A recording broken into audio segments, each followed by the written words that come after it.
나는 갈 수 있었다 라는 말은 상황에 따라서 다르게 해석될 수 있습니다. 작업이 빨리 끝나면 나는 집에 갈 수 있었다 라고 하면 작업이 빨리 끝났는지 아닌지 정보가 없기 때문에 집에 갔는지 안 갔는지 알 수 없습니다. 작업이 빨리 끝난 덕에 나는 집에 갈 수 있었다 라고 하면 갈 수 있었다 라는 말이 감사하게도 갔다는 말이 됩니다. 작업이 빨리 끝났더라면 나는 집에 갈 수 있었다 라고 하면 갈 수 있었다 라는 말이 가지 않았다는 의미를 내포합니다. 한국어는 눈치껏 상황상 내용을 이해하는데 영어는 세 가지의 다른 갈 수 있었다가 있습니다. I could go home, I was able to go home, I could have gone home. 무언가를 할 수 있었다고 표현할 때 영어는 그래서 했는지 안 했는지의 정보를 전달함에 따라 다른 표현을 사용합니다.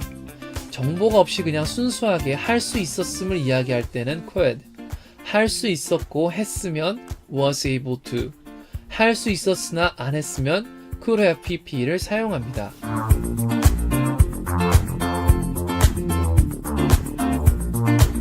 만약 집에 불이 났습니다. The fire was spreading. 불은 번지고 있었다. But, 하지만 우리는 나올 수 있었다고 할 때 I could get out of the building 이라고 하면 나왔는지 안 나왔는지는 모르지만 문맥상 나왔다고 이해하긴 할 겁니다.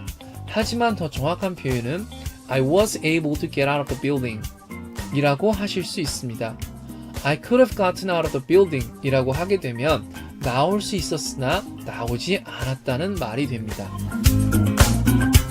다른 예로 보겠습니다. The weather was sunny. 날씨가 화창했다. 그래서 우리는 밖에서 먹을 수 있었다. 만약 여기서 we could eat outside 라고 하면 밖에서 먹었다고 문맥상 이해는 할 겁니다.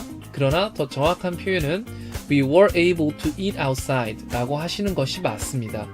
만약 so we could have eaten outside 라고 하면 먹을 수 있었으나 먹지 않았다는 말이 됩니다.